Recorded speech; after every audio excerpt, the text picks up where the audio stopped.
Welcome to What's the Scenario with PLRB, where we explore claims and coverage scenarios relevant to insurance professionals. I'm Alicia Watley. I'm Tim Havler. And I'm Mike Broad. Tim, what's the scenario?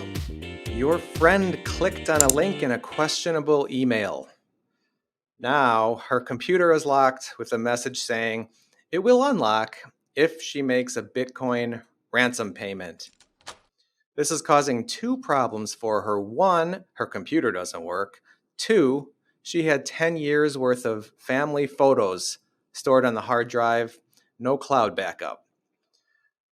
The computer wasn't cheap and those photos were priceless, so she wants her insurance company to make the ransom payment for her. The adjuster handling the claim is looking to see whether this is covered, and if so, what can actually be done about it. Policy here, ISO HO3 2011 edition, location, Ohio, United States of America. This is Mike's friend. Yay! Ohio, OH. So OH. Don't click on those. Don't click on those links and emails. I've been guilty of it when I'm tired, but just never, ever, ever do it. 9 times out of 10, if I get a link from someone with no context, the text reply is, "What is this? What you sending me? What is this?" One time I did click on something, but I caught it in time. It wasn't anything serious. But yeah, I'm notorious for not clicking on random links unless I went to that link myself. Yeah, some of them look awful good, though. There used to be back in the day, you'd get those pop-ups that would come up and say, yeah, you're been infected or something bad is going to happen if you continue. And those ones used to scare me a lot, but I'm easily frightened. But I did want to clarify one thing. If somebody says OH, somebody's supposed to respond IO. Okay, so can you folks help me out here? Oh, no. I didn't. Look, no. Our listeners can. That was very maybe next time. Maybe next time. Mike, ILL. INI. Illini. Poor kid. Oh, yeah. Campaign grads know that one. You're fighting. Y'all are annoying. We're supposed to be talking about, Bitcoins and ransomware and stuff. All right. So, anyone else have any experiences with a computer virus? Well, the last time I clicked on a bad link that I shouldn't have, it was our own IT department testing us, and I got totally busted on it. But I haven't slipped up since then. There you go. At least it was just a test. Right. Well, that's good. Well, I did have a slip up. It was a couple months ago, so I was waiting for an email from someone. So I was waiting for a proposal, and the email came in, and then I'm like, oh, finally. So I opened it, and it took me a second to realize, oh, wait, this isn't what I was looking for. So I closed it out. I didn't open any attachments, so I got lucky. Yep. I've done that before. Just shut off the computer right away and cross your fingers.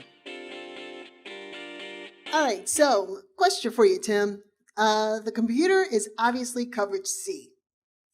Would the digital photos also be a part of coverage C? I think they would. If they're not real property, they're personal property. They're definitely property. Yes, digital files are property. So whether they're physical might be a different question, but are they personal property? Yes, and therefore we are in the domain of coverage C. And coverage C stands for computer, right? Never heard that one before. Aha, say thank you. That's why I'm here. No, it stands for cybersecurity. Right. So speaking of which, Alicia. Go ahead, Mike. I don't want to take over. Well, thank you. I was just curious. So now we're talking coverage C. So coverage C has named perils. So we got any named perils here that might apply as I'm looking through the list? Do you have the list in front of you? I wish. I'm teasing. Of course I don't. But you're the one who carries a policy in your pocket, not me. That came in handy that day. It Okay, did. It sure so did. coverage C perils. I think theft. Theft seems reasonable to me. There's some hacker out there that's stopped you from accessing your own files. He probably has access himself or herself. And, vandalism might be another possibility. This is intentional destruction or there's malice in this act. So between I'm theft with or you on the malice. vandalism, I think we can say a name peril does apply. You think so? Even though, because really nothing's been damaged or stolen yet, it's just been locked. Right. So it's well, think of a normal theft. The thief doesn't usually take your bike and then take a hammer and destroy the bike. They want to use it, so they keep it in good shape. A similar argument could be made here. The point is that they're preventing you from accessing it. Or you know what? It reminds me of the cases where some big company is drilling in the ground and then the drill bit gets stuck and it's not actually damaged, but it's stuck and they have no access to use it anymore. And we do say that that's damage or at least a loss. And say you have someone who has ransomware and is holding your photos hostage. Even if you pay them back, what's to say that they won't still destroy them or, not give them back? That's the hard part about these. Because, well, I mean, if you're the thief, really, what's it to you? And if you're going to do this again, maybe you want your thief community to have your reputation of actually restoring it, because then you will continue to get the payments coming in. If people don't think they're going to There's get... no honor among thieves. Well, I think what usually does happen is they do restore the files, but I'm no expert here. All right, so say we find an expert, reformed hacker who uses their, skills for good and not evil. Say the hackers can unlock the machine, get access to the photos and everything else that's on it. Is there really a direct physical loss after that? Well, let's search PLRB and see if we can find any case law. Oh, there's a 2022 Supreme Court of Ohio saying ransomware is not a direct physical loss. So that's a pretty good one here. Around the country, it's more of a 50-50 split. This was before COVID. We didn't have much case law on what is a direct physical loss.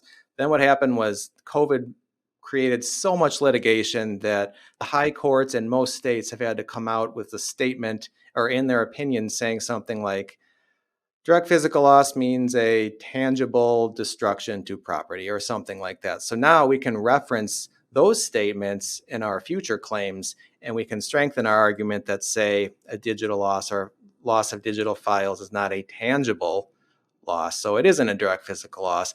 I know I've said on this podcast before, I would think maybe it is because the whole intent of digital property is to replicate physical property. But again, reasonable minds will disagree. Makes sense. Well, I'm thinking about some policies, like I think some of the commercial ones might have some kind of electronic data coverage. So if data isn't physical in OH, IO. Thank you, Alicia. IO. Would this Would your electronic data coverage, would it ever apply, Tim? I think so, because once you put an electronic data coverage in your policy, it seems to me you're conceding on the direct physical loss argument. Because if you're going to put the coverage in your policy and then every time say, oh, never mind, no coverage, no direct physical loss, that's just illusory coverage. Why is it in the policy in the first place? So that's like you said, that's in the commercial forms. You don't see that in the homeowners forms, at least the base standard HO3s. So it's a fair argument under the HO3s. All right. So when a loss like this is covered, is there do we really have to get into like the Bitcoin and pay the ransom? Okay, so let's assume we're not in Ohio and let's assume that we're going to say this is covered. Let's talk options. Okay, HO policy says we owe ACV, but not more than the cost to repair or replace. So could we repair or replace the photos? Maybe you can find an IT person who could work their magic and do something. Maybe not. If you can, that's one option here. If you can't, oh, I don't know. I get option 2 would just be to pay ACV. Do you want to get the Bitcoin and pay the thief? Law enforcement discourages that. PLRB has long wondered what a court would think about that. It's probably what the insured wants because they just want the whole ordeal to be over with and they want their stuff back. Alicia, to your point before, it doesn't guarantee that they're going to unlock that computer. We hope they would. I think usually they do. Don't quote me on that, but it's a whole underworld there of ransom payments that, again, if the company wants to get involved and try to use that as a means, okay, that's going to be their decision. But if you don't want to do that, again, the fallback is just to pay ACV. ACV of the computer, that's easy. ACV of the photos, not so easy. Right, since they're priceless. Since they're priceless. Exactly. To that person. To that one person and only that person. So I don't know. And members of the jury, Mike and Alicia, what would you assign as the ACV of these photos? $1 million. Because priceless. Sounds about fair to me. All right, so maybe we don't say $1 million. Say the insured is looking for like 20,000, because that's what she thinks is the settlement value for 10 years of photos. Let's say that. Okay, well, you could argue ACV is a measure of market value. So this is, imagine these photos were put up for sale. How much would they fetch in an auction? Probably zero. So maybe zero. You don't even know what the pictures were. There might be some that were worth quite a bit of a pocket change. Yeah, we don't know if this girl had a famous celebrity in her family, and the pictures can go for like big bucks. Never thought about that. Maybe there was a selfie with Taylor Swift. Yeah, some paparazzi photos here. Now they could be priceless. Say. So $20,000 is a bargain tip. So actually, point taken. I like that point. But if it's just sentimental value, that seems pretty weak to me. You could find some courts maybe, or some juries that are going to give the subjective value to the insured. But again, ACV is really tied to this concept of market value. What would they get on the market? Juries are always a risk. One other thing that comes to mind, the special limits of liability. There's a long list of them, and some of them we don't think about all the time, but one of them says personal records. I believe it's $1,500, something around there would be the cap for the loss, if you can convince a court that photos are quote unquote personal records. So again, a lot to think about here, a lot of different ways this could go, depending on how you're conceptualizing it. My guess would be most courts probably wouldn't include the sentimental value, but again, there's a risk. So I'm curious, Tim, since it often comes down to the fact that since the insurance company kind of wrote the policy and they could define terms, add stuff in there, do you think there's any endorsements coming down the road that might address some of these issues now that we're moving to this brave new world of like digital stuff and ransomware and whatnot? Yeah, the whole ransomware thing has been a new insurable niche for these, I'd say 5 years, maybe 5 or 10 years. It usually is called something like cyber-extortion coverage or cyber this and that, privacy this and that. It tends to cover, actually it does tend to cover monies paid for the ransom. So apparently some companies are willing to go ahead and do what you got to do to get the thief their money to unlock the files. It'll also cover things like hiring experts to talk to the hackers And all of the computer forensics people and IT people, maybe they can come up with a better solution. But yeah, Mike, like you said, this is something that is better addressed under specific policy provisions like that, rather than taking the base HO3 and going through the whole analysis we did. You might as well just write it all out. Here's what we're going to cover. Here's what we're not.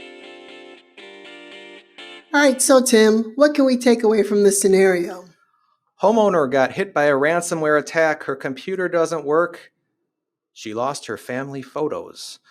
She wants coverage under standard ISO HO3. This could probably be considered theft or vandalism to Coverage C property, but it is highly debatable whether it's a direct physical loss to begin with. The Ohio Supreme Court held that it isn't. Other states, your mileage may vary. If it ends up being covered, the carrier can look at their options, whether that be figuring out how to restore the files, consulting with IT, or just paying ACV. Mike, where can an adjuster go to learn more?